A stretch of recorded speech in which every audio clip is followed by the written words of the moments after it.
So you know what's probably the worst decision ever? Is starting a situation at the following: a gun range. Probably more importantly though, a concealed carry class where people have guns ready to go. They're being taught, and probably pretty stupid. So there's a story that I saw it and I didn't believe it was real, and then I watched the actual video of it, and my God, it is real, and it's the dumbest thing I've ever seen. A guy went into a concealed carry class. They weren't on the range, they were in a legitimate classroom, and he tried to rifle through a guy's bag that was just sitting minding his own business. Mr. Payton entered the room and began rifling through a bag. This is a concealed which contained carry a handgun class. that belonged to one of the students. The owner of the bag was able to prevent the gun from being stolen, and Mr. Payton was escorted out of the classroom at that time. An employee spoke to Mr. Payton for several minutes trying to figure out what he was doing in the gun range. What are you doing, man? Somebody just need to pop you in the mouth? I mean, what's going on? You just think that you can go through someone's personal property and just, I don't know, call it a day? So I want everybody to ask themselves a simple question. Do you think anybody in the world should be able to look up where you live, your address, your phone numbers, your relatives, your associates, even your emails? My answer is a gigantic no. Privacy is something that I think isn't valued enough nowadays. And it's why I'm honored to have Delete Me on this channel and sponsoring this video. I've been using their service personally for about 5 months, and they have pretty much removed me from all listing sites. They make opt-out requests on your behalf to data brokers. I just got my last report in. I'm essentially on none of these websites anymore, and they do it all for an extremely low price. So Delete Me is giving you the same deal they gave me. There's gonna be a linking code below the video. Go make sure your privacy is protected. So what happens after this? Obviously the cops were called, and apparently they had a conversation with this guy. And why don't we watch a little more? A short time later, another employee called police to report the attempted grand larceny. 3 employees escorted Mr. Payton outside of the business and waited for officers to arrive. Officer Wynn and his partner instructed Mr. Payton to stand in front of their patrol vehicle.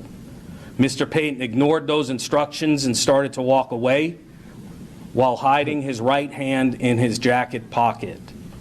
Officers attempted to grab Mr. Payton, but he pulled away and still refused to listen to the officers.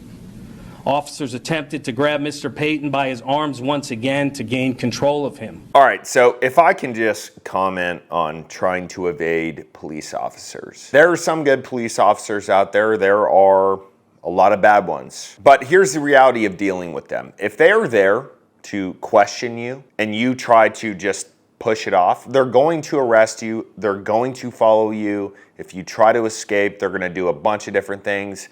And they pretty much have forever backup unless you're in some podunk town somewhere. So it's really not worth trying to escape. It's not. Chances are you're not going to get away with it. You're better off sitting there saying, look, I know you guys are here to investigate something, but I'm not answering any questions. And thank you so much. That gives them no power. At that point, they have to decide, okay, well, do we arrest this guy? Do we detain him till we find out more information? The more that you give police officers, the more they will screw with you. But unfortunately, this guy did not figure this out. And unfortunately, he did not figure out that the court process does not start in court. It starts the moment somebody thinks you committed a crime. But what did this guy do? He tried to run away. Just freaking socks one of the police officers. Can y'all guess what happens next? Oh, why don't we watch?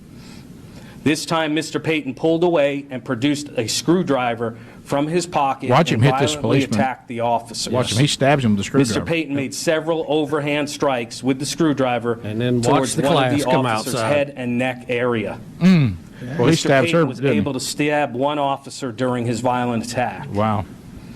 As the injured officer fell to the ground, Officer Wynn and 3 employees of the business discharged their firearms, striking Mr. Payton.